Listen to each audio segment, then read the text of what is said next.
salam alaikum et sahaf torkom. Pour ceux qui gênent, bienvenue à vous sur la chaîne Parole d'Honneur, le média décolonial. Nous sommes en direct sur Twitch et sur YouTube. Vous pouvez donc vous abonner à notre chaîne pour voir nos lives et revoir nos vidéos. Vous pouvez aussi nous suivre sur les réseaux sociaux afin de recevoir toutes nos actus. Vous pouvez également acquérir le numéro 3 t'es content, du magazine Nous que je vous présente et qui s'intitule Petit Blanc, Fascisme ou Révolution. Parole d'Honneur est un média autonome et indépendant. Alors si vous souhaitez soutenir notre travail, il y a une seule chose à faire, donner du fric. En cliquant sur les liens fournis dans le chat pendant le live ou dans les descriptions sous nos vidéos. Voilà. Et nous sommes donc aujourd'hui ensemble pendant à peu près 1 heure. Et nous avons le plaisir de recevoir Sylvain Sipel, qu'on va présenter un peu plus. Et également, nous avons le plaisir d'être accompagné de Youssef Boussouma. Comment enchanté, ça va, Youssef Boussouma? Enchanté, chers amis. Ça va bien? Très heureux d'accueillir notre ami Sylvain Sipel. Comment ça va, Sylvain Sipel? Ça va pas bien. Et bien sûr, je serai en binôme avec mon ami Yazid, qui est technicien, qui est monteur, qui le couteau suisse du street. Voilà, c'est le couteau algérien plutôt, parce que t'as pas trop une tête de Suisse. Cassez papier. Cassez papier. Donc voilà, voilà. Donc, sans transition. Donc nous recevons Sylvain Sipel, enchanté Sylvain, et on va vous présenter très rapidement. Vous avez été donc dans la rédaction du Monde, vous avez été même rédacteur en chef, je crois. Rédacteur en chef au Monde, à l'époque, c'était pas le rédacteur en chef, il y en avait 12. Oui, c'était en tout cas un des responsables. Oui, voilà. Du Monde. Oui, il y avait plusieurs rédactions. Directeur de la rédaction également au Courrier International. Ouais. Aujourd'hui, vous êtes une des illustres plumes du média Orient 21, Absolument. Qui est un média, on va dire, de référence sur le monde arabe et musulman. On peut le présenter comme ça. Oui. Voilà. Et vous êtes également l'auteur aux éditions La Découverte de l'ouvrage. Vous avez fait d'autres ouvrages, mais notamment vous avez fait l'ouvrage L'État d'Israël contre les Juifs. Et vous avez fait une nouvelle édition, une réédition en 2024, donc une édition augmentée par rapport aux événements post-7 octobre, on va dire, enfin du 7 octobre et post-7 octobre. Oui. Et on était en train d'en parler juste avant, et justement vous étiez en train de nous dire que, étonnamment, par rapport aux chiffres de vente, etc., vous étiez en train d'évoquer cette petite question. Vous pouvez en faire part. En 2 mots, j'ai vendu, je ne sais pas combien, mais 2 ou 3 fois plus depuis c'est un peu triste à dire, hein, mais, tout à fait. Mais ça dit aussi quelque chose de l'intérêt des gens pour ce qui se passe à Gaza et ailleurs, d'ailleurs. De ce livre. Hein. Oui, c'était le même livre, j'ai ajouté une préface. Donc c'était en janvier dernier que je l'ai sorti, ça fait maintenant 1 an, mais effectivement, ça a suscité une vague d'achat à laquelle je ne m'attendais pas, quoi, si vous voulez. C'est 2-3 fois plus que... 2-3 fois plus, ouais, vraiment de manière significative. Mais en plus, il est intéressant, il n'y a pas beaucoup de livres. Il y a énormément de bouquins qui sortent sur la question, mais il n'y en a pas énormément qui sont intéressants.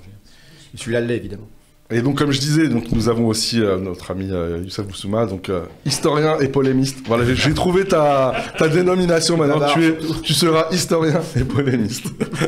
Et donc, on est ensemble pour évoquer, bien sûr, ce qu'il se passe en Israël-Palestine, les bombardements qui ont repris il y a quelques jours suite au fait qu'Israël rompe le cessez-le-feu. Voilà, on a vu plein d'images absolument terribles qui ont horrifié, la planète entière au point de mettre tout le monde dans la rue de manière très spontanée à Paris. Et on a pu le voir aussi à Paris, mais aussi dans toutes les grandes villes du monde. Les bombardements également au Liban. Et puis, le rôle assez trouble des États-Unis. Au Yémen aussi, les bombardements. Au Yémen, effectivement, il y a eu on pourrait dire des attaques ciblées ou peut-être tu pourras nous en dire plus. Ouais, pas tellement ciblées, quoi. Mais bon, voilà, je dirais que... Et puis l'hôpital l'hôpital qui a été... Nasser. L'hôpital Nasser qu'on voit actuellement à l'écran, qui a été également bombardé. Enfin, bref. Et puis un nombre de victimes complètement, j'allais dire, obscène dans le laps de temps. Et voilà, et on se dit que voilà, il n'y a pas d'issue favorable. Donc justement, est-ce que je peux Sylvain, faire une bien sûr. Enfin, parce que je voudrais dire que je ne suis pas d'accord avec ce que vous dites. Je ne trouve pas que les réactions sont au niveau de ce qui se passe. Contrairement, vous dites, il y a eu plein de réactions, de manifestations. Il y a eu des manifestations spontanées dans toutes les rues. Après, il y a d'autres niveaux de réactions peut-être qu'on n'a pas. Mais bien sûr. Non, mais je veux dire, si on compare à la dimension de ce qui se passe à Gaza, maintenant, Cisjordanie, etc., c'est un massacre collectif. Et donc, je trouve quand même que bien sûr qu'il y a des manifestations, bien sûr qu'il y a sur les campus américains, par exemple, c'est très intéressant ce qui est en train de se passer. Pas seulement aux États-Unis. J'ai été invité dans des universités françaises. C'est pas si simple. J'ai été invité assez récemment. Pendant un an, personne ne m'a proposé de venir. Donc, j'ai fait plusieurs universités récemment. Et ça, c'est tout à fait nouveau. Mais dans l'ensemble, je trouve que non seulement les régimes arabes, alors là, il ne faut même pas en parler. Abonnés absents. Et ils ont fait en sorte qu'il n'y ait pas de manifestations importantes et gigantesques dans leur propre pays. Parce que toute manifestation leur fait peur, parce qu'on sait jamais comment ça commence et on ne sait jamais où est-ce que ça finit. Bien sûr. Et donc, mais il n'y a pas que seulement le monde arabe. Je veux dire, aux États-Unis, la réaction n'est pas... Et de manière générale en Europe. Il y a une guerre génocidaire est menée. On dirait on a une accoutumance. Et c'est plus qu'une accoutumance, c'est une désaffection. Je veux dire, on dit bon, c'est comme ça. Alors, il ne faut pas généraliser. Je pense que vous avez en partie raison. C'est-à-dire qu'il y a quand même des gens qui s'éveillent et on le voit. Moi, je suis à Orient 21. À Orient 21, je ne sais pas combien c'est exactement, mais on a 2 fois ou 3 fois plus de lecteurs. Oui, bien sûr. On a augmenté de manière tout à fait notoire. Bon. Donc il y a quand même une appétence pour le... Non, il y a quelque chose, bien sûr. Et je pense aussi que, ça c'est un autre débat, je pense aussi que le débat commencera quand la guerre sera finie. C'est-à-dire, quand la guerre sera finie, on peut commencer à réfléchir à qu'est-ce qui s'est passé. Et on réfléchira aussi parce qu'aujourd'hui, aucun journaliste ne peut rentrer à Gaza. Aucun journaliste, jusqu'à ce jour. Ça fait maintenant 16 mois. Les journalistes sont interdits d'entrer. Et un jour, des journalistes rentreront. Il y a ceux qui sont sur place et qui sont tués. Il y a ceux qui sont sur place et que, oui, bien sûr, on n'a jamais vu ça. Mais les humanitaires. Les humanitaires sont rentrés par période. Ils sont tués également. Il y en a qui sont tués, oui, bien sûr. Mais les journalistes, ceux dont c'est le métier de raconter, de voir, d'essayer de faire comprendre, etc. Il y avait Al Jazeera, c'est pas un hasard si Israël a interdit la diffusion. Alors, Al Jazeera diffuse et continue de diffuser, c'est le seul média qui diffuse depuis Gaza. Je pense qu'il n'y a plus de journalistes d'Al Jazeera, je ne suis pas sûr de ce que je dis, mais en Cisjordanie. Je pense que... Mais en revanche, à Gaza, ils étaient à l'intérieur, personne ne les a sortis. Beaucoup ont été tués. Mais enfin bon, pour en revenir à ce que je voulais dire, c'est que il faut... Je pense que des choses vont advenir. Mais aujourd'hui, moi, ce qui me glace, c'est quand même la faiblesse de la mobilisation pour un événement de cette taille, de cette envergure. Alors, quelqu'un peut dire, par rapport à ce qui s'est passé en Syrie, il y a 40 000 morts, bon, on sait qu'il y en aura plus. En réalité, si vous voulez, mais recensé, il y en a 45 000 maintenant. Je crois que c'est 45 000. Mais on découvrira dans les charniers, on découvrira. Mais peu importe. En Syrie, c'est 500 000. Donc, mais c'est sur 11 ans. Et puis je pense que c'est pas exactement pareil, parce qu'à Gaza, on ne peut même pas parler de guerre en tant que telle. Il y a une telle disproportion qui est effroyable. La disproportion. À partir d'un moment, en Syrie, c'est à peu près pareil. C'est-à-dire qu'en Syrie, dès que les Russes interviennent... Ah oui, les bombardements. Les bombardements, oui. Ça détruit tout. Mais, donc, mais au niveau de la... sinon, c'est plus une guerre en Syrie que ça ne l'est à Gaza. Oui, c'est ça. On parle de guerre parce qu'il n'y a pas d'autre terme. C'est ce que je dis, c'est pas vraiment une guerre à Gaza, il y a une telle disproportion que c'est pas vraiment une guerre. Absolument. Il y a une telle... pas du tout pour amoindrir les morts en Syrie. Non. Et puis il y a une cruauté quand même. Une cruauté, des chars qui écrasent des blessés encore vivants, quoi. Je veux dire, il y a quelque chose de terrible. On n'avait jamais vu ça. Je veux dire, je me souviens pas de conflits. On pourra en donner beaucoup, des conflits. Alors, malheureusement, les guerres... pas de la part, oui, mais pas émanant de pays qui se disent civilisés, comme ils disent. Arrêtez. Récemment, l'Algérie. Ah mais oui, non mais attendez. On est en train de virer à Paty parce qu'il a osé dire qu'il y avait des crimes identiques. Mais c'est ce que je dis. Faut revenir à des événements comme l'Algérie. Mais récemment. Ah, dans les guerres récentes? Oui, bien sûr. Je parle des guerres récentes, sinon dans l'histoire, bien sûr. Dans les guerres récentes, il y a ce qui se passe en Ukraine, mais la pire, c'était que le Vietnam, mais c'est il y a 50 ans. Oui, non, mais je pense, c'est pas du tout pour amoindrir, mais même dans le Vietnam, il y avait des avions américains qui étaient abattus régulièrement, il y avait des choses comme ça. Là, il y a une telle disproportion, on a un peuple qui est sur un territoire qui est extrêmement exigu, et puis c'est pire qu'à la foire, quoi. Avec ces gens, par exemple hier, ces 50 000 personnes qui sont encerclées dans Gaza Nord et qui tournent comme ça, avec une ceinture de feu autour d'eux, franchement, je ne l'ai pas vu.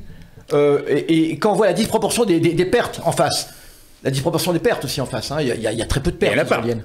Ah oui. Il y en a pas. Bah oui, c'est ça. Il y a quelques centaines de... C'est ça. Donc, et encore, c'est tout à fait au début. Depuis qu'ils sont plus au sol, ça a cessé, quoi. Donc, mais oui. C'est pour ça que je dis...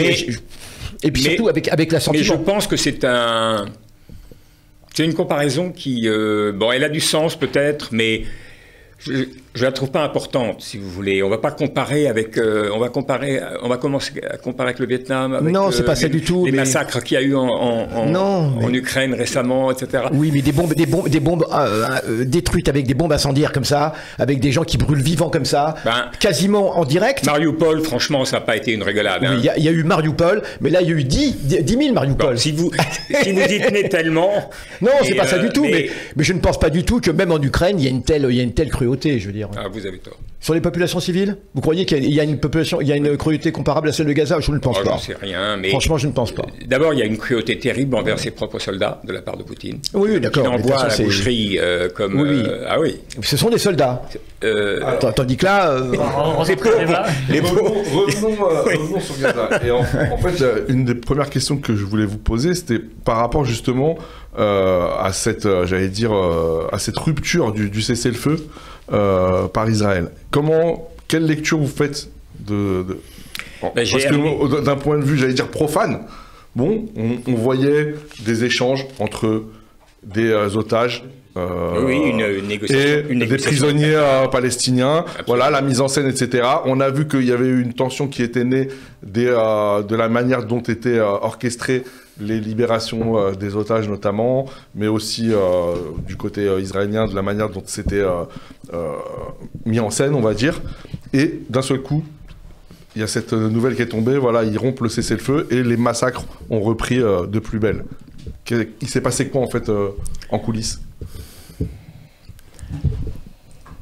Bon, d'abord, vous avez raison, il y a une reprise de la guerre. Et maintenant, la reprise de la guerre est absolument officielle. Elle n'a pas été annoncée, mais de facto, voilà. J'ai amené juste, pour ne pas dire de bêtises, un seul papier qui est un article qui est paru il y a 2 jours dans le journal israélien Haaretz, qui est le principal journal israélien. Le titre de l'article s'appelle... Alors, d'abord, c'est écrit par le correspondant militaire, le principal correspondant militaire. Et voilà le titre. Israël se prépare à occuper Gaza, à rétablir un régime militaire et à contrôler totalement la population palestinienne. Alors, après, il faut se poser la question, est-ce que c'est un succès ou est-ce que c'est un échec?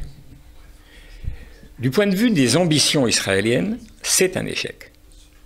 Parce que quand Israël engage cette guerre, il engage cette guerre pour déplacer la totalité de la population palestinienne de Gaza. Ça, c'est l'objectif.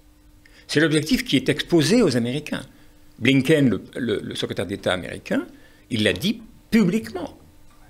Il était prêt à mettre, je crois, 20 milliards de dollars, et l'Arabie Saoudite, il proposait que l'Arabie Saoudite en mette 20 autres, et Sisi, le président égyptien, a pensé qu'il préférait garder sa vie que de prendre 40 milliards de dollars. Ouais. Bon, je pense qu'il a eu raison d'ailleurs. Bah oui. Mais donc, l'échec israélien, c'est qu'ils ne sont pas parvenus, à ce jour, 16 mois après le début de la guerre, à atteindre leur objectif réel. Et leur objectif réel, c'est se débarrasser de la population. Je dirais que ce n'est pas l'objectif final des Israéliens. Je pense que l'objectif final, et c'est quelque chose qui n'est même pas caché en Israël, la question clé pour Israël et pour la politique israélienne n'est pas Gaza. La question clé, c'est la Cisjordanie. C'est ça la question clé. En revanche, si on parvient à réaliser à Gaza ce que l'on veut faire, alors ça déblayera beaucoup et ça ouvrira des facilités pour remettre le couvert, parce que ça sera beaucoup plus compliqué dans les territoires occupés de Cisjordanie. Et je pense vous dites ça par rapport à qui gouverne Gaza et qui gouverne la Cisjordanie? Non. Ou pour autre chose? Je pense qu'on ne pourra pas bombarder la Cisjordanie. D'accord. Parce qu'elle est trop colonisée? Non, parce que, oui, c'est ça, elle est colonisée à un point, et puis l'intrication entre les populations de colons et les populations autochtones sont telles que c'est très compliqué. On peut mener ce qu'ils font en permanence. Par hélicoptère aussi un petit peu, mais bon... On peut le faire par hélicoptère, on peut envoyer des drones, on peut faire toutes sortes de choses de ce type-là. On ne peut pas faire des bombardements massifs avec des bombes de 1000 tonnes, si vous voulez, on ne peut pas faire ça. Et du coup, ce qui détruit l'argument des frappes ciblées de Gaza. Ça détruit l'argument. C'est-à-dire l'argument des frappes c'est-à-dire qu'eux prétendent faire des frappes ciblées sur Gaza. Mais s'ils pouvaient faire des frappes tellement ciblées, ils pourraient les faire également en Cisjordanie. Mais honnêtement, ceux qui lisent des choses qui s'écrivent en Israël, qui se sont dites dans les informations télévisées, etc., les Israéliens reconnaissent, et l'armée israélienne reconnaît que 50% des bombardements étaient des largages de ce qu'on appelle dumb bombs. Oui. C'est-à-dire ce sont des bombes idiotes. Des bombes qui n'ont pas d'objectif précis. Des bombes qui tombent pour tomber. C'est-à-dire pour entretenir une atmosphère de terreur dans la population. On ne sait jamais où on doit aller pour ne pas être touché, puisque ça peut tomber n'importe où. Et partout. Donc ça, c'est... Alors... Pour en revenir à votre question, je pense que l'ambition n'a pas été abandonnée. Mais aujourd'hui, ils sont dans une situation où à la fois l'Arabie Saoudite, la Jordanie et l'Égypte ont dit non à Trump.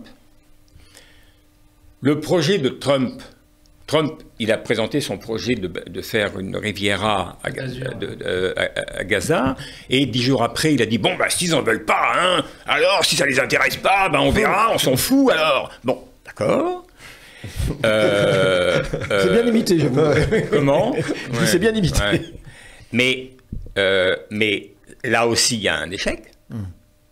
Et personne n'a suivi. Honnêtement, même à l'échelle internationale, même tous les gouvernements qui laissent faire, Netanyahou, etc., tout le monde a dit ça, non. Alors, ça, non. Il y a eu quelque chose, il y a 2 jours, j'ai vu un papier passer disant qu'il y a eu ce conseil en Israël qui a décidé effectivement de tout faire pour provoquer l'immigration consentie. Volontaire. Oui, mais ça, c'était un vieux projet. Oui. Vous savez, qu'est-ce qu'on peut en dire de ça? Il faut quand même rappeler que l'argumentation israélienne... Ça veut dire trouver des pays d'accueil. Oui, d'accueil qui voudront eux aussi, volontairement. Mais ça, c'est, vous savez, au début après la création d'Israël, sur le territoire qui était devenu Israël à l'époque, 87% de la population palestinienne avait été expulsée. Quasiment 9 personnes sur 10, 87%, 85, 87%.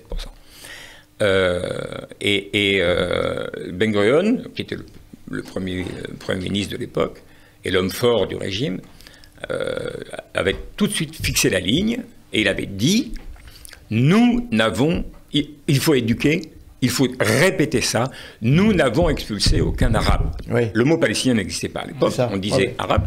Nous n'avons expulsé aucun arabe, ils sont partis volontairement. C'est ça. Alors la vérité, c'est que c'était un argument qui n'est pas un argument au regard du droit. Oui. Parce qu'au regard du droit, depuis que la guerre existe, dans toutes les guerres, les civils s'enfuient devant les armées qui avancent. Mais on ne les empêche pas de revenir, tandis que là, on les empêchait de revenir. Donc le crime, c'est pas... À la limite, ils sont partis. Ouais. Et alors, il faut les laisser revenir. C'est ce que dit le droit international. C'est ça. Il faut les laisser revenir. Donc le crime, c'est pas tant qu'ils ont été expulsés, c'est le fait qu'on les a pas laissés revenir. C'est ça. Et qu'on a tout de suite détruit les villages pour les empêcher de le faire. Donc, ce qu'a fait Israël cette fois-ci, c'est à nouveau détruire tout, comme en 1948, mais les gens ne sont pas partis. Il y a un mot qu'on entend souvent en Palestine, et moi je ne parle pas arabe, hein, mais il y a un mot qui revient souvent, qui est le mot soumoud. Ah oui, soumoud. Ouais. Et ça, c'est quelque chose, je vous dis, moi une fois je me rappelle, j'ai fait un reportage à Gaza, c'était il y a longtemps, c'était il y a 20 ans, et à un moment je suis passé sur une route, j'étais avec un traducteur, j'étais sur une route, et il y avait une vieille femme, quand je dis une vieille femme, je sais pas, elle avait 50, 60 ans, et elle était dans un champ, et elle plantait.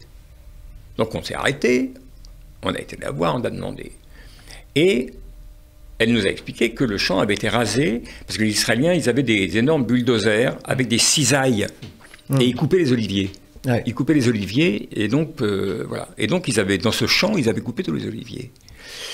Et c'était l'armée qui faisait ça. Et donc, on lui a dit, mais alors, vous faites quoi ? Elle avait dit, je replante. Ouais. Hein ?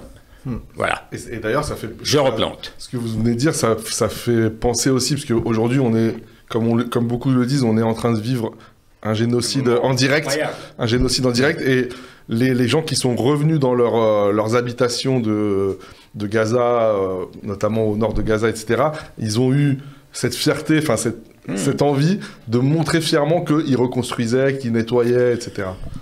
Ça va être long, compliqué, etc. Mais c'est vrai.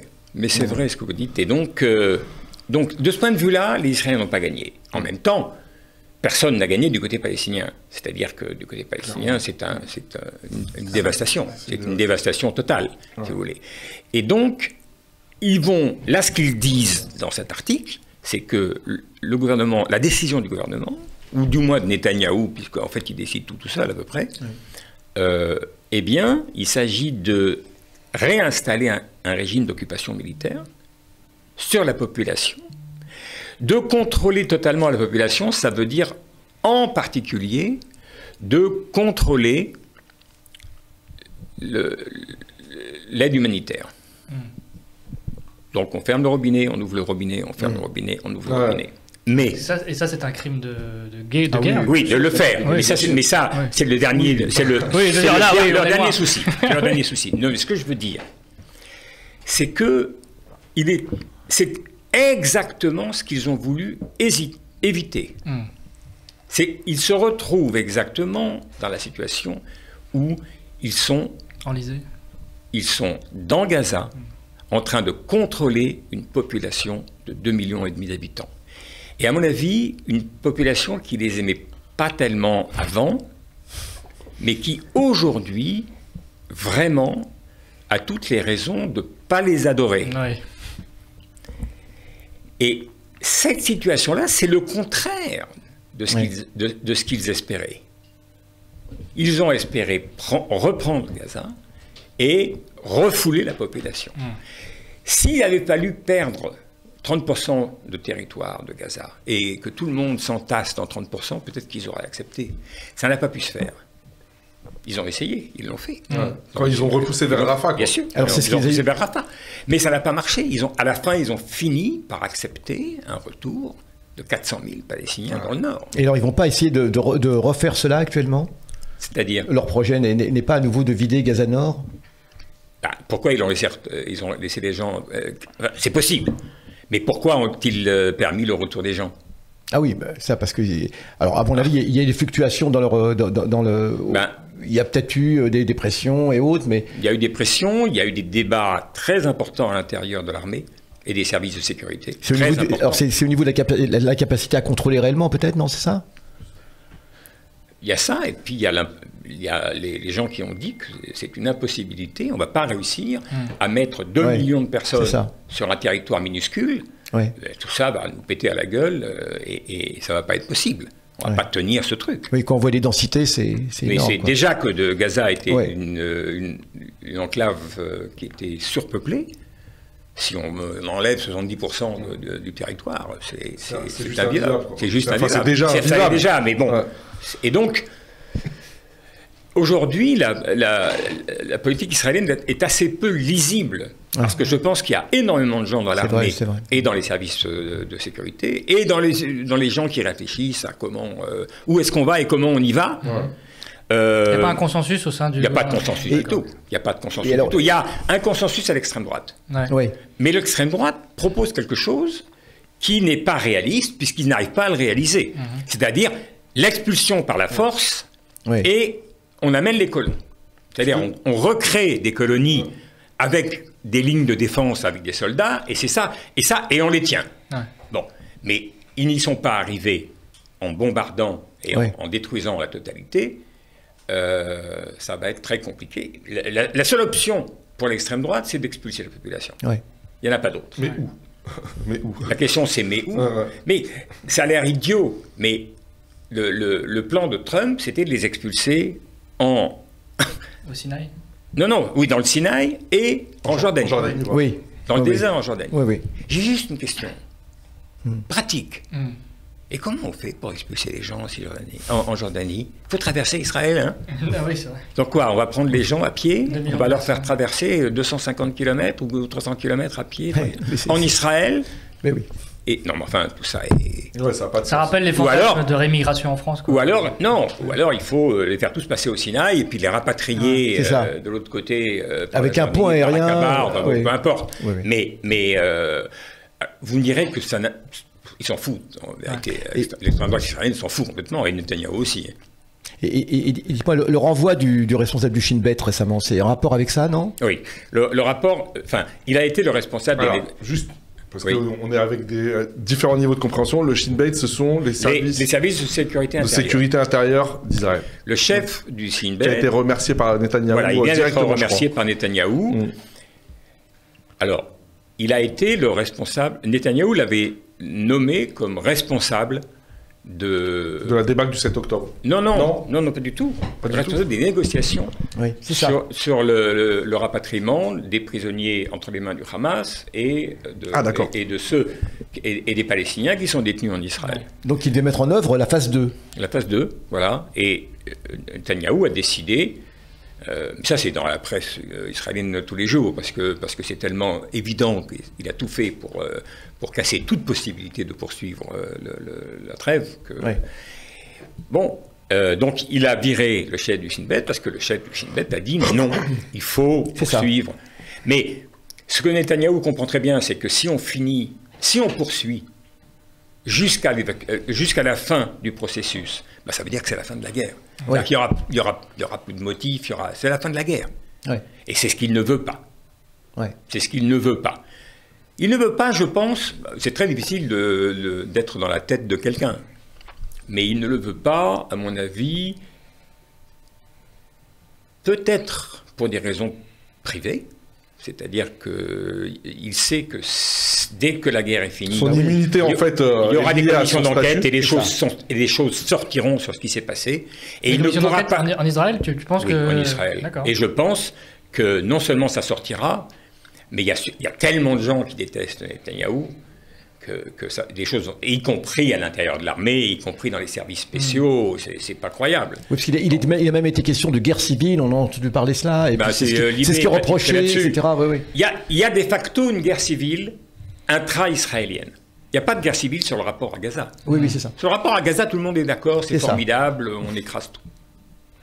En revanche, il y a des gens qui en Israël disent, mais l'autre, Netanyahou, il profite de la situation pour établir peu à peu un régime autoritaire. C'est ça. Et donc, nous, on ne veut pas de régime autoritaire. On veut avoir une sorte... la démocratie, en Israël, mais une démocratie dont seuls des Juifs disposent. Mais comme ils sont 80% de la population, bon, ben voilà. Et qui est en accord avec le génocide. Ça, y a pas de... Et parmi eux, il y avait un truc qui m'a beaucoup impressionné. Il y a eu un sondage récent en Israël sur les propositions de Trump. C'est-à-dire, êtes-vous d'accord avec la proposition de Trump d'évacuer la totalité de la population de Gaza? Et il y avait... Alors, les réponses étaient divisées en deux. Il y avait à peu près...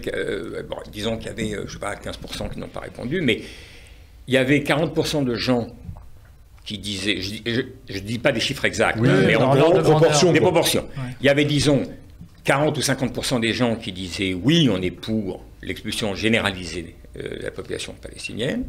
Il y avait 45% qui disaient « on serait pour, mais c'est pas possible ». Ah oui, ça ne marchera pas. Oui. Ça ne marchera pas.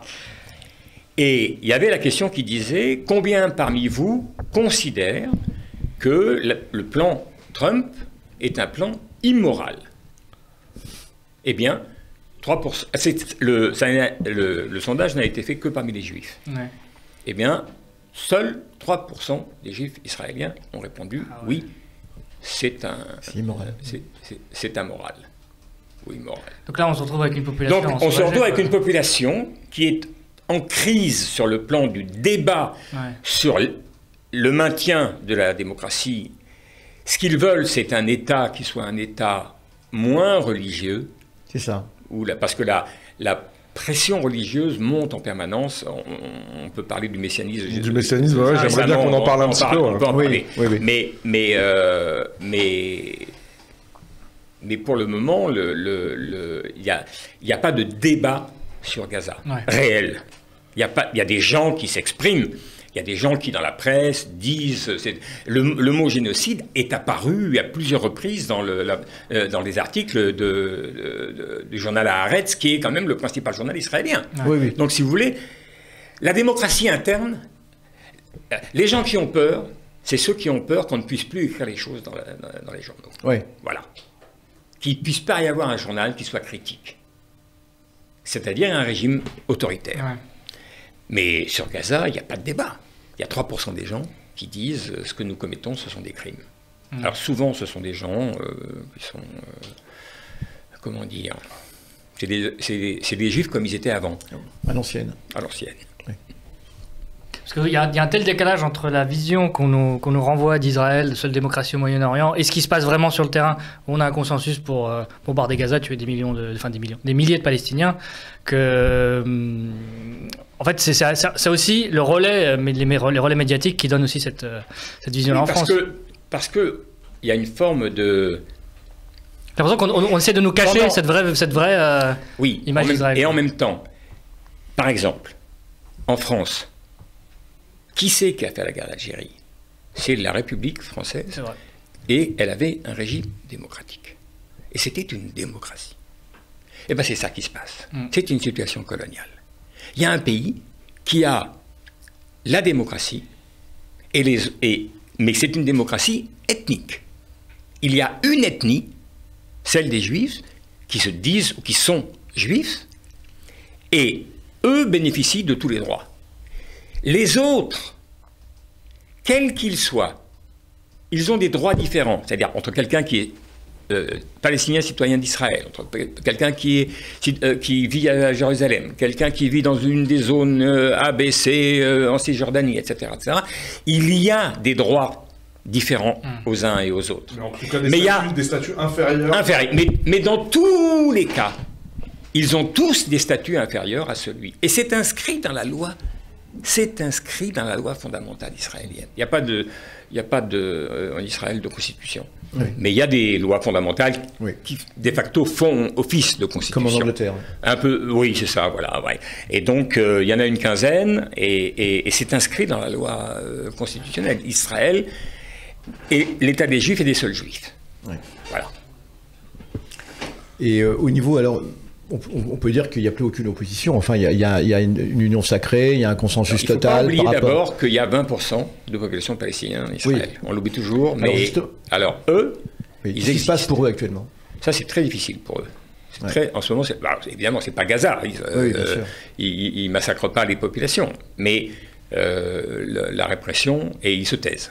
Ça fait environ 1 million de personnes, il me semble. Comment ? Ça fait environ un peu plus d'1 million, 1 million 2. 1 million 2. Ils sont même plutôt 21% que 20% aujourd'hui. Oui, non, il y a eu énormément de papiers, il y a eu dans la presse ou de déclarations, ils ont essayé de virer des profs palestiniens de l'université hébraïque de Jérusalem, ils ont fait plein de trucs, mais ça n'a rien à voir avec la situation de Gaza, ni même avec celle de la Cisjordanie. Mais ils sont citoyens et ils sont vraiment réprimés de manière très, très ouverte, quoi. Très dur. Alors les religieux aussi, justement. Alors, voilà. Tu es en train de voler les questions de Non, pas ça, c'est pas encore ça. Non, c'est pas ça. Non, je parlais de l'incorporation d'abord. Oui. Non, c'est l'histoire de l'incorporation. Donc finalement, le projet qu'il y avait d'incorporer les étudiants des yeshivas, etc., finalement, ça n'a pas été mené à terme. Non, parce que pas du tout. C'est ce que veulent les manifestants. Oui, c'est ça. Mais Netanyahou, il veut garder le pouvoir, et pour garder le pouvoir, il a besoin de ses religieux, et donc il a fait voter des lois qui sont en leur faveur. Et donc, il y aura effectivement alors ça, c'est pas les messianistes, c'est les religieux de manière globale. Non, je parlais des... C'est les religieux de matière... Enfin, c'est pas tous les religieux. Non, parce qu'il y a une partie des religieux qui font l'armée. Tout à fait. Mais c'est les religieux à l'ancienne, je dirais. Oui, c'est ça. Ceux en général, c'est ceux qu'on voit avec ce qu'on appelle les papillotes, là, etc. Ça. Et alors, ceux-là, effectivement... Ils ont un service aménagé avec certaines conditions spécifiques. Certains, mais la plupart ne font rien. Ils ne vont pas à l'armée. Ils ne vont pas à l'armée, ils sont dispensés d'armée. Les femmes, ça c'est une évidence. Parce que c'est une armée où il y a à la fois les hommes et les femmes. Mais les femmes, effectivement, il n'y en a quasiment aucune. Chez les hommes, il y en a, mais il y en a quand même très peu. Alors... Là, j'ai lu récemment qu'ils allaient faire 1 ou 2 bataillons supplémentaires pour accueillir des gens de cette fraction. Mais enfin, c'est ça. C'est l'idée. Il y a eu beaucoup d'opposition. Mais il y a eu beaucoup d'opposition, parce que quand même, les autres se battent pour ce pays. Alors, ils se battent pour que les autres n'y aient pas de place, mais ils se battent, ils ont des victimes et tout, et eux, ils disent qu'ils préservent que le bon Dieu soit bon avec Israël, si vous voulez. Et parmi justement ceux qui ont une approche religieuse, on va dire, du conflit, vous parlez dans votre article d'une frange coloniale, messianique et fasciste, et notamment d'un personnage qui fait vraiment froid dans le dos, qui s'appelle Yehuda Var, je pense que... c'est un général de brigade. Et donc vous parlez de lui et un petit peu de comment il forme une partie de l'armée qui font une forme d'entrisme, on va dire, dans l'armée, dans les instances. C'est pas une forme, c'est exactement ça. Dans les institutions israéliennes pour justement faire avancer ce projet, on pourrait dire, du Grand Israël, pour faire simple. Voilà. Et donc, vous en parlez dans un article qui est paru dans Orient 21, qui est très intéressant. Peut-être on pourra mettre le lien. Et voilà, qu'est-ce que vous pourriez nous dire par rapport à ça, pour un peu... Parce que je trouve que c'est un sujet qui n'est pas très souvent traité, qu'il est assez épineux aussi. Au départ, le sionisme, c'est un mouvement complètement laïque. Ouais. C'est complètement laïque. La plupart des religieux sont contre. Il y a des rabbins qui sont favorables, mais c'est du 3%, enfin des chiffres européens, etc. C'est vraiment... Et c'est un mouvement laïque. C'est un mouvement laïque. La majorité se dit socialiste, etc. Bon. Je ne vais pas vous faire l'histoire d'Israël, mais en 2 mots, à partir de 67, c'est-à-dire à partir de la reconquête de la totalité de Jérusalem, et en particulier du mur d'alimentation, il y a un mouvement qui va se créer. À l'époque, il va s'appeler le Bloc de la foi. Ça n'existe plus, mais ça s'appelait longtemps le Bloc de la foi. Le Bloc de la foi, ce sont des gens qui sont très sionistes, qui sont éduqués dans une école rabbinique fondée dans les années 20 et dont le fondateur disait: les laïcs, qui sont hyper majoritaires, les non-religieux, c'est la même chose que l'âne du Messie. C'est-à-dire que dans la Bible, C'est le porteur. Ouais. l'âne, le Messie va arriver assis sur un âne et va arriver à Jérusalem. Bien. Donc, l'âne du Messie, ce sont les imbéciles Utile. utiles. Aujourd'hui, on dit l'idiot utile, on va dire. L'idiot utile. C'est les idiots utiles. Donc, il faut être pour le sionisme à fond, contrairement à ce que disent tous les autres rabbins qui sont hyper majoritaires. Non, il faut être parce que nous allons rapprocher, nous, les religieux à l'intérieur du sionisme, et nous allons nous rapprocher des désirs de Dieu. Le résultat commence, c'est qu'après 67, après la victoire et la prise de Jérusalem, il y a un début de mouvement pour le Grand Israël, et il est mené par ces religieux-là. Il y a aussi des laïcs là-dedans, mais c'est surtout les religieux qu'on voit apparaître. C'est cette mouvance-là. Cette mouvance-là, 67, bientôt, ça fera 70 ans. Non, pardon, ça fera 60 ans. 2027. Bientôt. Voilà. 60 ans plus tard, tout ça a évolué de telle sorte, et je vais vous donner un exemple après, tout ça va évoluer de telle sorte que petit à petit, ils n'ont pas une majorité politique, mais c'est eux qui dressent l'agenda culturel. C'est eux qui dressent qu'est-ce qu'on dit dans les écoles aux enfants. Comment on le dit aux enfants, comment on le présente. Le plus grand héros de la Bible, c'est pas Moïse pour eux. C'est pas Moïse. Le plus grand héros, c'est Josué. Pourquoi Josué? Parce qu'il est le conquérant, et le conquérant de la terre biblique. Et comment conquiert-il? Il conquiert, selon la Bible, il conquiert par le génocide. C'est-à-dire qu'on tue toute la population. Les Amalécites. Tous les Amalécites. On les tue tous jusqu'au dernier. Sauf une qui a ouvert la porte. Sauf une famille. Mais sinon, tous les autres sont exterminés. Après, moi j'aime beaucoup la Bible, il y a des histoires formidables, j'aime aussi non, mais c'est vrai, c'est des livres de légende. C'est des livres de légende. Moi j'adorais, quand j'étais enfant, les légendes grecques, les légendes romaines. C'est de la mythologie, quoi. C'est de la mythologie. Mais si vous pensez que c'est pas de la mythologie, si vous faites un programme politique. C'est votre programme politique. Eh bien, ça devient ça devient génocidaire. Alors, il n'était rien en 67. Le rabbin, quand je vous parle de ce groupe-là, le rabbin de l'armée en 67, qui appartient à ce groupe-là, devant le mur des lamentations, il vient et il dit qu'il faut détruire le mur des lamentations pour rebâtir le troisième temple. C'est-à-dire, il veut araser Al-Aqsa. Moshe Dayan, qui est ministre de la Défense, refuse. C'est pas qu'il refuse. D'abord, tout le monde le prend pour un fou. Ensuite, Moshe Dayan dit, mais cette phrase qui est restée célèbre, mais qui a besoin d'un Vatican juif? Oui, c'est ça. Qu'est-ce qu'on a à foutre? On va le laisser au Waqf, qui s'en occupe très bien. Et il ne faut surtout pas y toucher. On va laisser il ne faut surtout pas y toucher. C'est parce que dans son esprit, si on transforme la bataille entre le sionisme et le mouvement national palestinien en une bataille religieuse, alors là, on peut perdre. Parce qu'Al-Quds, c'est... Voilà. Parce qu'ils peuvent fédérer... Parce que 6 millions de Palestiniens, ça n'est pas 400 millions de musulmans. Ouais. C'est comme si on envahissait la Mecque. Voilà. Et donc, ils pensent comme ça, Dayan. Mais pas ceux-là.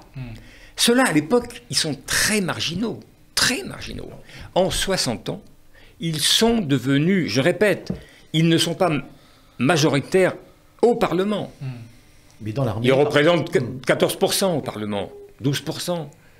Mais en revanche, sur le plan culturel, c'est eux qui fixent l'agenda. C'est eux qui fixent... Alors... Mais comment est-ce qu'ils ont réussi à justement avoir ce pouvoir? Parce qu'ils avaient le vent avec eux. Quand on colonialise, eh bien, une situation coloniale se met en place. Et on colonise de plus en plus. Et plus on colonialise, et plus il faut la justification. Pour quel motif est-ce qu'on vire les gens? On détruit leur village. On leur fait tout ce qu'on leur fait chez eux. Pour quel motif? Oui, parce que- Qu'est-ce qui peut justifier ça? Oui.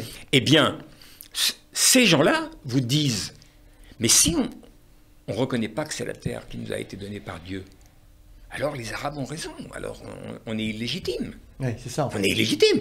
La seule raison, et petit à petit, Ouais, cette c'est- idée-là, d'accord. c'est elle qui s'inscrit. Ouais. Y compris pour les laïcs, du coup. Mais qui y vont compris utiliser- pour les naïfs. Mais qu'est-ce qu'on a d'autre? Alors, mais et pour- par ailleurs, j'ajouterai une chose quand même, c'est Vas-y. qu'ils ont fait les choses sur une cinquantaine d'années et ils l'ont fait avec un certain talent. Ils ont eu des échecs par moments, mais dans l'ensemble, ils s'y sont pris très bien. Ils ont frappé au niveau culturel et ils ont ciblé l'armée. Ils ont ciblé C'est ça, l'armée. c'est ce que je veux dire dans l'armée. Il y a aussi. 50 ans, Ouais. les kibbutz, vous vous rappelez les kibbutz, socialistes, oui. machin, c'était complètement laïque à 99%. Et les kibbutz, qui étaient seulement 3% de la population, donnaient 25% des officiers. Oui, c'est ça. Il venait en général des kibbutz. Et puis l'aviation en particulier. Et en particulier les paras, c'est ça, l'aviation, etc. Les troupes Bon. d'élite. Ouais. Eh bien, aujourd'hui, ils sont normalisés, il n'y a plus de kibbutz, donc tout ça est perdu. Et qui est-ce qui est monté dans l'armée petit à petit, C'est petit à petit? Ce sont ces messianiques-là. Ouais. Et aujourd'hui, ils ont une frange. Alors, celui-là, Var, Ah, ce parce que lui, c'est un général-là, personnage, qui est un personnage waouh. complètement délirant, C'est délirant, mais ouais. d'un racisme absolument effroyable. Voilà, c'est ça qui m'intéressait parce que c'est Mais c'est tout effroyable. cet ensauvagement Oui. du colonisé, cette création Et du colonisateur. d'animaux humains Et- qui va in fine, j'allais dire, Oui, comment- l'ensauvagement de la société israélienne. ouais, et puis surtout justifier les massacres. Ouais. C'est-à-dire que comme ce sont des sauvages, des barbares, etc., on n'a pas d'autre option que de les Mais moi, je éradiquer. vous conseille, il y a eu un livre qui a été écrit dans les années 50 d'Albert Memmi. Oui. Il y a, Très voilà, ouais. sur le colonisé et le colonisateur. Bien sûr. si vous voulez. C'est Et tout y est. C'est un classique. Et tout C'est un y classique. est, et tout y est. Qu'est-ce qui advient au tout à fait. colonisé, mais aussi qu'est-ce qui advient au colonisateur. Mais j'ai une question justement dans la continuité, c'est que dans l'article, vous semblez dire qu'il y a eu des événements quand même qui ont joué comme un phénomène d'accélération dans cet avènement du messianisme en Israël. Cette C'est progression du messianisme. cette progression, c'est l'attentat sanglant de Hébron, de Oui. Goldstein, et l'assassinat de Rabin. Comme étant des événements, j'allais dire, Interprétation fondateurs messianique, c'est ça. et voilà, qui envoient un message à la société, quoi. D'abord, l'attentat à Al-Aqsa, pas à Al-Aqsa, pardon, À Hébron. à Hébron, Caveau des au patriarches. caveau des patriarches. À mes yeux, les conséquences de l'attentat, c'est la définition même du conflit. C'est-à-dire que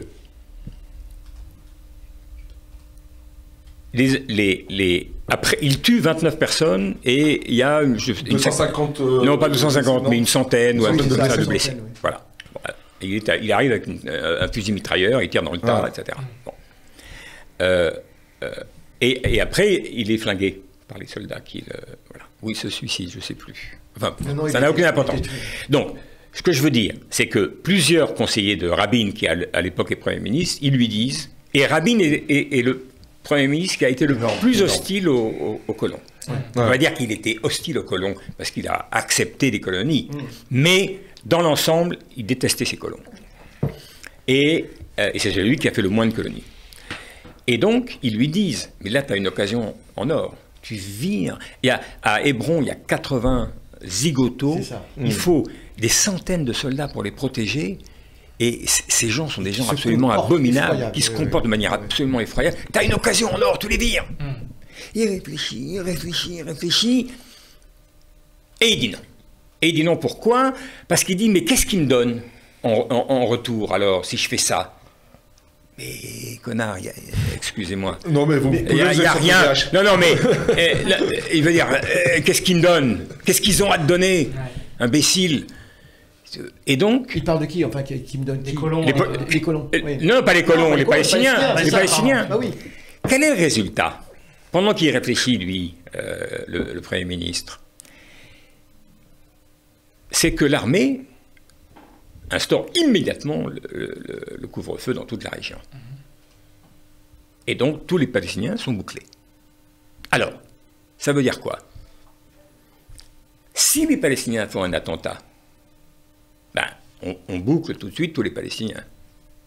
Si un juif colon fait un attentat, On boucle les Palestiniens encore. on boucle aussi les Palestiniens. Oui. Dans les deux cas. Pourquoi est-ce qu'on les boucle? Parce qu'il faut éviter une vengeance. Oui. Alors donc, on les boucle. Donc, La fameuse guerre la préventive. colonisation, c'est ça la définition. Quel que soit l'agresseur, celui qui est brimé, Colonisé. c'est le C'est colonisé. le colonisé. C'est tout. C'est l'exemple typique, si vous voulez. Youssef, Oui. toi, tu veux... Non, mais c'est ça. Non, mais c'est ce que je voulais dire, c'est que. tu es bien calme aujourd'hui. Non, j'apprends beaucoup de choses. C'est passionnant. Non, mais cette montée des militaires. Alors, d'une part, cette montée des militaires, il y a quelque chose d'assez inquiétant. Mais Très inquiétant. ce que je voulais dire, c'est que comment. Moi, c'est la chose qui m'étonne le plus. Et au plan historique, c'est comment cet État où l'immense majorité des religieux étaient quand même sionistes ou anti-sionistes. Anti-sionistes, Ça, oui. c'est clair. Hein, ouais. Oui. Et comment il y a eu cette conversion massive, d'abord en Israël, mais jusque dans toutes les diasporas, je veux dire, enfin les diasporas dans toutes les communautés juives, comment effectivement le sionisme a été adopté par tous les religieux, par une grande partie des religieux. Ça, c'est la chose qui... Alors, en Israël, bon, vous l'avez expliqué, effectivement, ils ont eu une stratégie assez habile. Oui. Ceux-là ont une stratégie. ouais. Les autres religieux, leur stratégie, c'est de faire des enfants. C'est ça, en fait. Et le plus possible. Ceux de Et donc, Me'acharim, etc. Voilà, c'est ouais, ça. Mais Me'acharim, on parle toujours de Me'acharim, mais c'est tout Ouais. petit. Si vous voulez, il y a des villes entières, Oui. etc. Et donc, il y a des colonies entières. Oui, oui. Quand on parle des colonies, on oublie toujours qu'il y a Les deux types de colonies. Les colonies religieuses, oui. Il y a non, il y a les colonies, sont des colonies idéologiques. Oui, Et il y a des colonies qui sont Oui, d'accord. Oui. une manière d'occuper le terrain chercher des logements. et donner des logements pas chers pour les gens qui n'ont pas trop d'argent. Quoi. Mais, alors, donc, Bon, je reviens à votre question. Oui, alors comment effectivement le sionisme a pu gagner même toutes les communautés juives? Ça, c'est la chose aussi qui me... Ce qui a fait gagner toutes les communautés juives, c'est essentiellement la Shoah. C'est la Shoah. Oui, mais c'était pas le cas auparavant. Genre, il a fallu... C'est uniquement dans... Oui, ça a été tardif quand même. Parce que... C'était assez tardif, oui. C'était parce que jusqu'aux années... par exemple, les élections à la communauté juive en Pologne, où il y a quand même plus de 3 millions de juifs en Pologne, Oui. il y en a entre 3 et 3,5 à peu près, qui vont disparaître. Mais, Oui, bien sûr.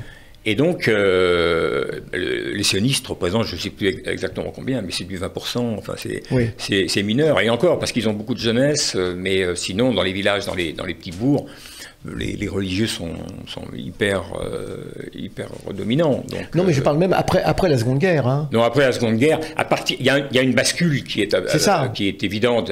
D'abord par le fait qu'à la fois les deux grandes puissances, les deux pays Oui, qui sont d'accord. c'est à la fois oui. l'URSS et les États-Unis. Les deux soutiennent pour des motifs différents, complètement différents, qui n'ont rien à voir. Mais il se trouve qu'il y a une conjonction qui fait que les deux grandes puissances de l'époque soutiennent la création d'Israël. Mais je parle même dans les communautés, par exemple, il y a une trentaine d'années, une quarantaine d'années, on n'avait pas en France une telle adhésion au sionisme.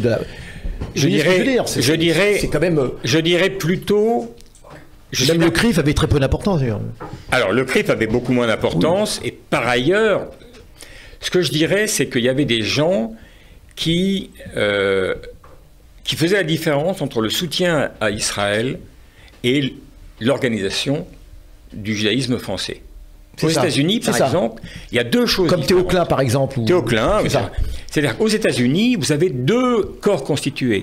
Vous avez un lobby pro-israélien et vous avez une organisation, le Conference of Presidents, qui organise toute la communauté organisée, mais ça peut aller des écoles jusqu'au sport, à la musique, enfin, etc. Bon. Mais ces deux choses... Alors, il y a des passerelles entre eux. Mais c'est clair, il y en a un qui fait du lobbying en faveur d'Israël et l'autre fait de l'organisation des Juifs américains. En France, ça n'existe pas. En France, vous avez une organisation qui dit qu'elle s'occupe des Juifs de France et qu'elle les représente, mais qui est aussi un lobby pro-israélien. Oui, c'est ça. Et de facto, C'est essentiellement elle. Et surtout, le fait que ça soit la même organisation fait en sorte qu'on ne peut pas être à la fois quelqu'un qui construit la communauté et quelqu'un qui peut s'opposer à Israël, puisque c'est le même organisme qui s'occupe des deux. C'est ça. En fait, c'est une impasse sur le plan politique parce qu'en fait, elle n'offre pas d'alternative, quoi. C'est-à-dire que soit on est sioniste, soit on est un ennemi. Soit on est sioniste, oui, c'est ça. Soit on est un juif qu'on peut pas accepter. On voit notamment avec les camarades de Tzedek et de l'UJFP, on voit comment ils sont traités. Oui, bien sûr. Avec des choses assez violentes. Je vais même pas reprendre les termes parce que voilà, je trouve ça vraiment des ostracisations de personnes justement qui souhaitent remettre en question le projet sioniste et la politique d'Israël. Jusqu'aux années 80, c'était possible. Hein. Oui. Jusqu'aux années 80, il y avait par exemple dans la revue L'Arche, c'était pas majoritaire, mais c'était l'organe officiel. Ça n'existe plus parce que ça marchait pas bien. Mais dans la revue L'Arche, il y a eu des papiers de gens qui étaient des gens, je dirais pas forcément antisionistes, mais au moins asionistes. C'est ça. Ils ne se disaient pas sionistes. C'est ça, exactement. Ouais. Et c'était possible. Aujourd'hui, c'est pas imaginable. Je me souviens de Théo Klein, justement. Théo Klein, mais Théo Klein était ouvertement sioniste, mais il a été déçu et il était très favorable au sionisme. Oui, tout à fait. Théo Klein. Mais quand il a vu ce que devenait le sionisme, il a fait comme moi, j'ai fait à 20 ans, quoi. J'ai dit ciao. Ciao. Alors justement, vous avez fait la rupture avec cette... Juste... Vas-y. Tous les ex-sionistes que j'ai connus, qu'ils aient été israéliens ou pas israéliens, j'ai toujours posé cette question. Quel est l'élément pour chacun, il y a toujours eu un élément. Je me souviens, par exemple, il y a très très longtemps, dans les années 80, j'avais rencontré un Israélien d'origine australienne et qui croyait au kibbutz, etc., et qui était parti, etc. Et puis, longtemps après, il est parti d'Israël. Hein, il a compris. Etc. Et il nous avait raconté l'histoire. Il dit le premier jour où je suis arrivé en Israël, donc jeune, fringant et tout, croyant au kibbutz et tout, l'élan du sionisme et tout. Et il dit j'arrive dans un kibbutz et on me fait faire le tour du propriétaire. On lui fait faire le tour du propriétaire sur un tracteur, donc on lui montre, etc., etc. Et puis il est sur le tracteur. Et il y a un moment, il y a un jeune Palestinien avec quelques moutons qui est là. Et du coup, le type qui conduit le tracteur descend du tracteur, va vers le jeune Palestinien et lui donne une grosse claque en lui disant « Je t'avais dit de ne pas venir ici avec tes moutons et tout, toi. » Et il remonte dans le tracteur. Et cette personne, eh bien, nous dit « En fait, j'aurais dû comprendre ce jour-là. » Et il dit « J'ai mis 10 ans avant de comprendre, mais 10 ans après, ça m'est revenu. » Et un jour, bon, il a craqué, etc. Donc, pour chaque personne, il y a un élément comme ça. Donc, à chaque fois, on a tous... je vois comment le processus de doute s'est mis en place. Mais, je raconte dans le livre des Emmurés, je raconte ça, mais moi, j'ai abouti au kibbutz. Et au kibbutz, un jour, il y avait un autre Français comme moi, qui était un peu plus âgé que moi, qui un jour est rentré des champs et il était blême.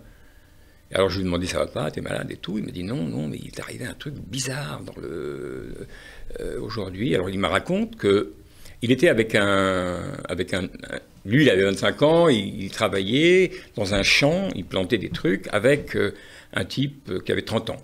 Et c'était en 68. Et donc il dit à un moment il y avait un endroit, un machin, on aurait dit une margelle. Donc il lui a demandé c'est quoi ce truc? Oh, il a dit, c'est sans doute ce qui reste d'une mosquée. Ah bon, il a dit, mais il y avait une mosquée dans un champ. Ah, il dit non, il y avait tout un village ici. Alors il dit, ah bon?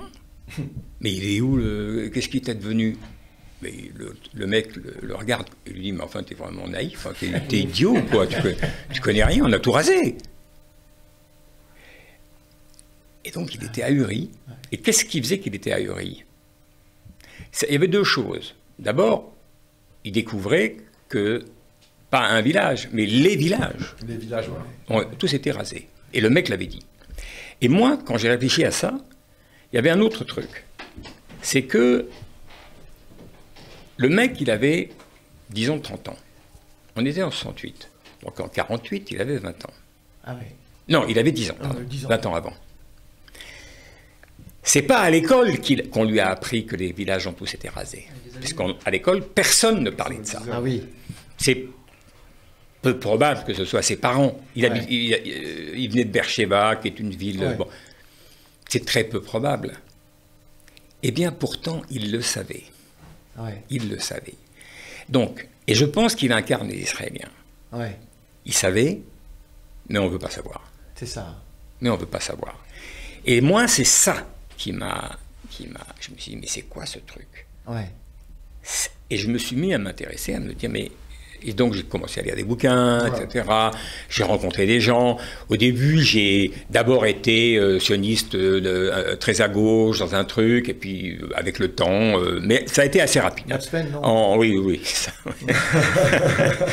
En l'espace de 1 an et demi, j'avais basculé, ouais.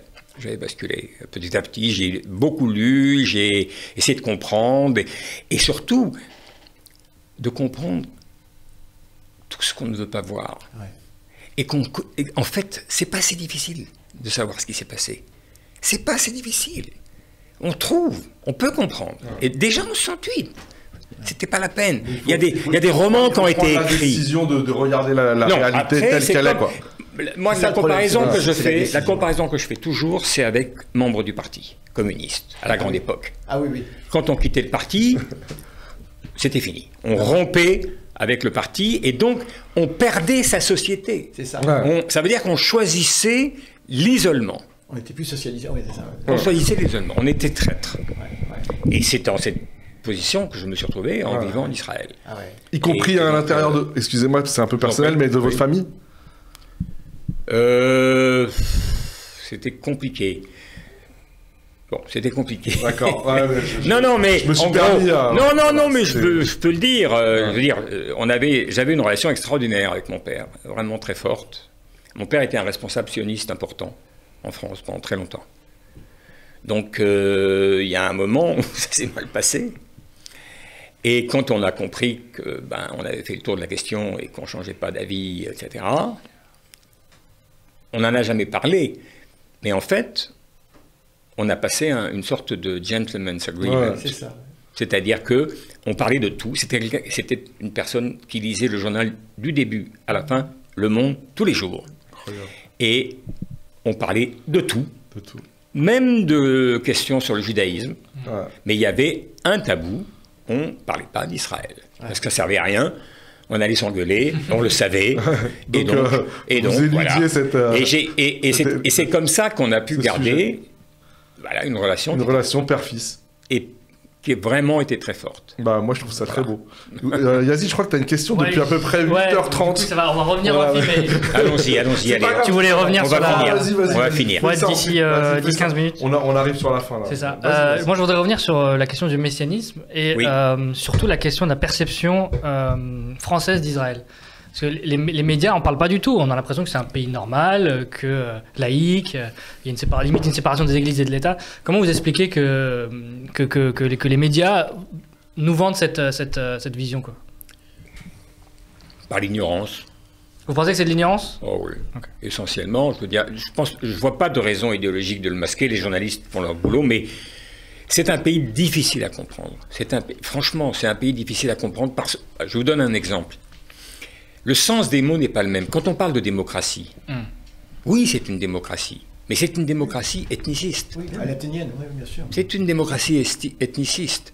Il y a ceux qui la méritent et les autres qui habitent là et qui ne l'ont pas. Donc, et ça, c'est très difficile, parce que eux, ils savent bien travailler, ils ont des organes de promotion, d'autopromotion, et leurs organes travaillent très bien, et donc ils répètent, nous sommes la seule démocratie au Moyen-Orient, nous sommes la seule démocratie. Et c'est une démocratie... Exactement comme sous Guy Mollet aussi, il y avait la démocratie, si vous voulez. Mais on mettait de côté ce qui se passait en Algérie. Là, on met de côté ce qui se passe dans les territoires palestiniens. Voilà. Après, moi, j'avais un avantage, évidemment, quand je faisais des reportages, j'avais un avantage, c'est celui de lire et de comprendre l'hébreu. Et donc ça change énormément de choses. C'est-à-dire que moi...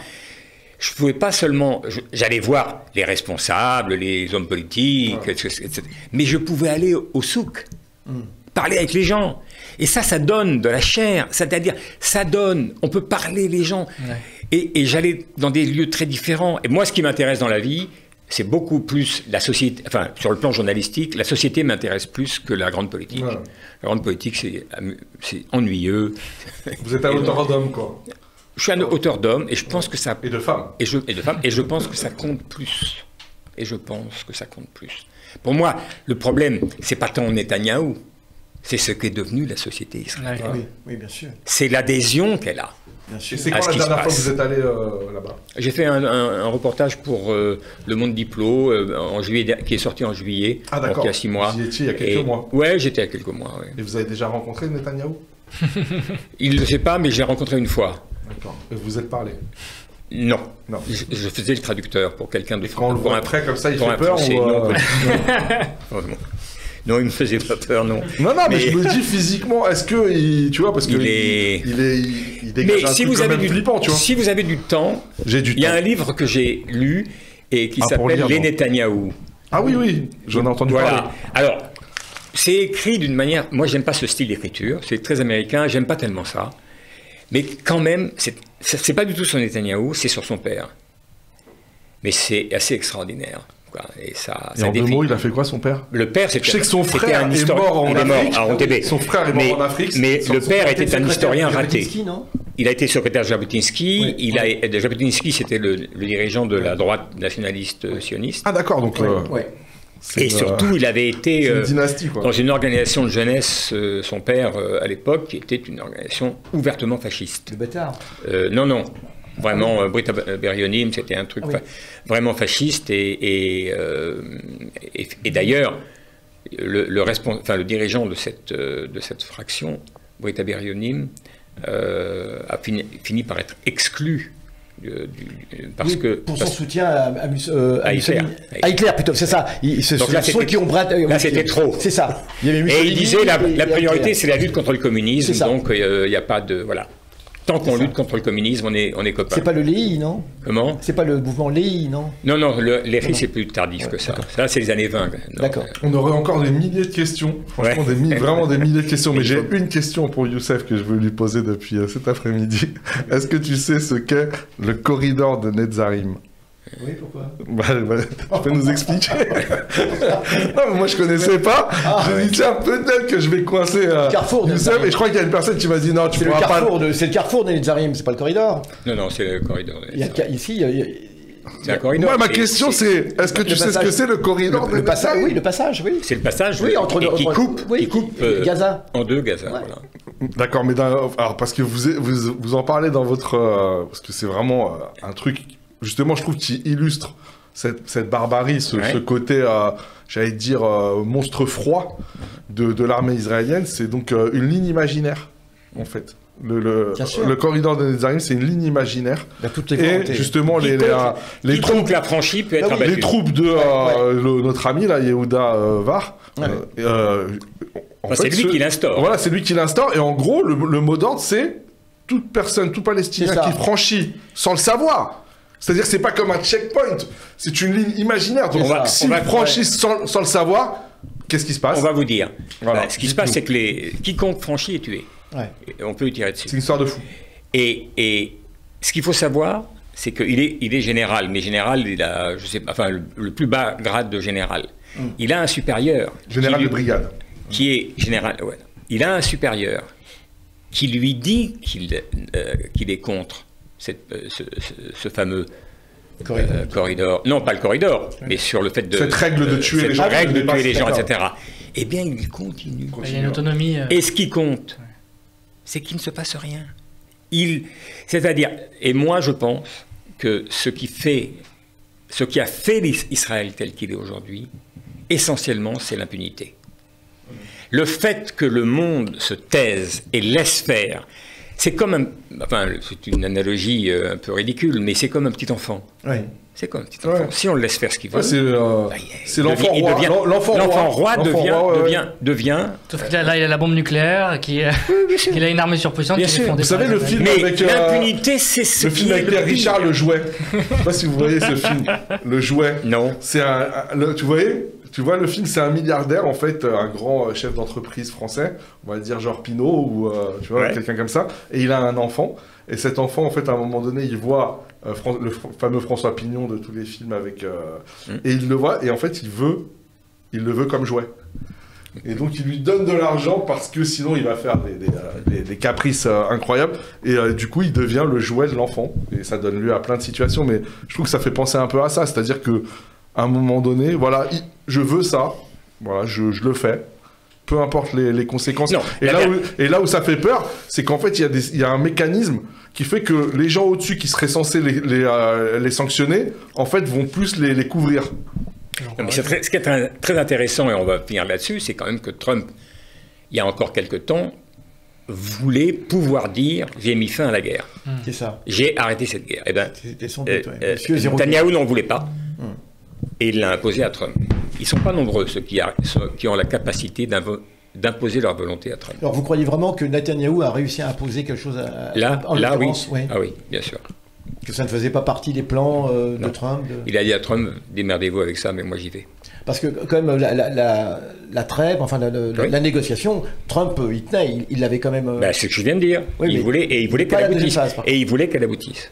Il voulait pouvoir dire, j'ai fait la paix, moi. C'est ça. Moi, j'ai peut-être une petite question pour conclure. Et après une douzaine d'autres. Il y en aurait beaucoup. La dernière. Pour conclure, donc la question qu'on peut se poser aujourd'hui, c'est qu'est-ce qu'on va faire de cette société israélienne totalement ensauvagée? J'ai pas de réponse à ça. C'est ça, pas c'est en avoir. Parce que comment vivre ensuite avec non, la question qui est posée, c'est je ne crois pas du tout que ça pourra se développer de l'intérieur, mais pas du tout. Je crois que le seul moyen, c'est d'imposer un diktat à Israël. Ouais. Mais pour ça, il faudrait que la société internationale soit différente de celle... Voilà, qu'elle soit réunie. Il faudrait qu'il y ait un accord entre les grandes puissances, et seul ça pourrait imposer à Israël de reculer. Mais ce que je sais, c'est que rien ne se passera sans qu'Israël subisse une défaite importante. Je ne sais pas de quel ordre. Est-ce qu'elle sera politique, elle sera militaire, je ne sais pas. Économique, je ne sais pas. Mais il faut des conditions, parce que tant qu'Israël et la société aura le sentiment que par la force, on peut tout imposer, et on gagne. On a eu très peur après ce qui s'est passé à Gaza, on a fini par gagner. Alors, on n'a pas réussi à faire ce qu'on voulait, mais quand même, c'est nous les plus forts. Regardez, c'est nous les plus forts. Regardez ce qu'on a fait au Liban. Regardez, on s'installe maintenant en Syrie. Voilà. Et tout ça dans l'impunité absolue. Tant que cette impunité ne sera pas brisée, je ne vois pas trop comment les choses peuvent évoluer. Si elles sont brisées, il y aura une ouverture. Laquelle, comment, après, je ne sais pas. C'est ça. Mais il faut qu'il y ait un échec. Oui, et qui mène à un échec. Qui mène à un échec. Parce qu'ils se sont placés dans une situation où, pour eux, si vous enlevez une pierre de l'édifice, tout risque de s'écrouler. Et donc, il ne faut pas le faire. Mais si ça arrive un jour, après, je ne sais pas ce qui peut advenir. Monsieur Sipel, merci beaucoup d'être venu nous voir. On espère vous revoir une prochaine fois parce que c'était vraiment passionnant. Oui, je crois que ça a plu beaucoup. Monsieur Youssef Boussouma, historien et polémiste, merci beaucoup aussi. Monsieur Yazid, merci. Tu veux dire une dernière chose, parce que tu as été vraiment spolié de ton temps de parole. Non, c'était très bien. C'était bien. Émission, merci. Voilà, donc vous pourrez bien sûr retrouver en replay pour ceux qui sont arrivés en cours de route, mais ne bougez pas, car on va revenir avec la team, avec Sabrina, je crois qu'il y a Yacine. On va continuer avec Youssef et Yazid pour parler un peu de l'actu, tout ça. Et vraiment, on vous remercie chaleureusement, Sylvain. On espère vous revoir. Bonne chance. Vous revenez quand vous voulez. Voilà. On aura peut-être encore bougé de lieu, vous voyez. Nous, on utilise les tunnels du métro, essentiellement. On va garder le même nom quand même. Au revoir. Merci. N'oublie pas de vous abonner. La revue Tipeee. À tout de suite.